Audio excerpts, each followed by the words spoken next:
Kasi nag-away kami ng asawa ko kasi lasing ako, nademonyo ako, natukso, bumigay ako.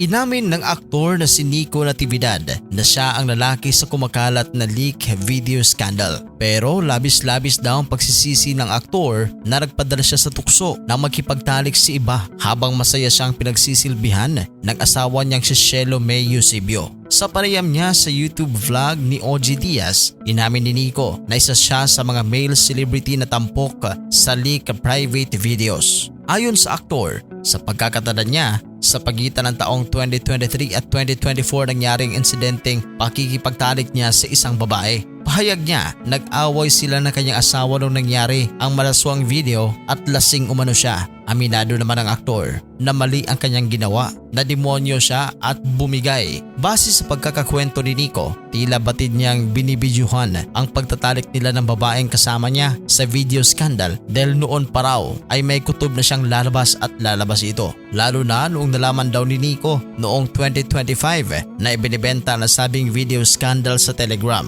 Natatakot rin si Nico na aminin sa kanyang misis ang nagawang mali dahil natatakot siyang iiwan nito. Aminado naman si Nico na hindi niya naisip ang kanyang pamilya nang ginawa ang pagkakamali hanggang sa dumating na raw ang araw na kinatatakutan ni Nico ang paglabas ng video scandal niya at mabilis na pag-viral nito. Nangyari raw ito isang araw matapos nilang i-celebrate ang kanilang ika-12th anniversary. Takot na takot daw si Nico noong mga oras na iyon. Wala raw siyang ibang inisip kundi ang magiging reaksyon ni Shelo kapag napanood nito ang video scandal. Mas lalo pa raw na konsensya si Nico nang malaman niyang handa siyang patawarin ni Shelo sa kabila ng pagtataksil niya.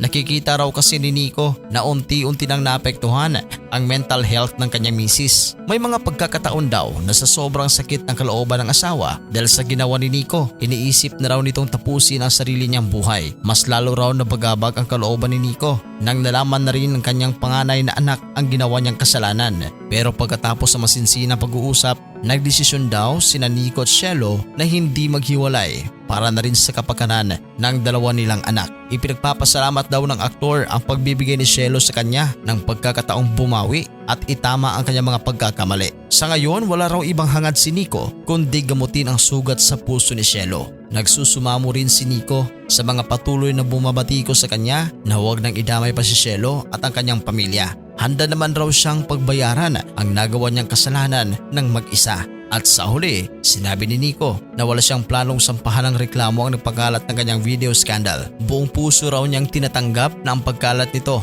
ang kabayaran sa nagawa niyang kasalanan sa kanyang pamilya. Anong reaksyon ninyo dito sa ating video tungkol sa pag-amin ni Nico Natividad na siya nga ang lalaki sa viral video scandal? I-comment yan sa ating comment section. At sa mga hindi pa nakapag-subscribe, mag-subscribe na sa Showbiz Caster. Maraming salamat po.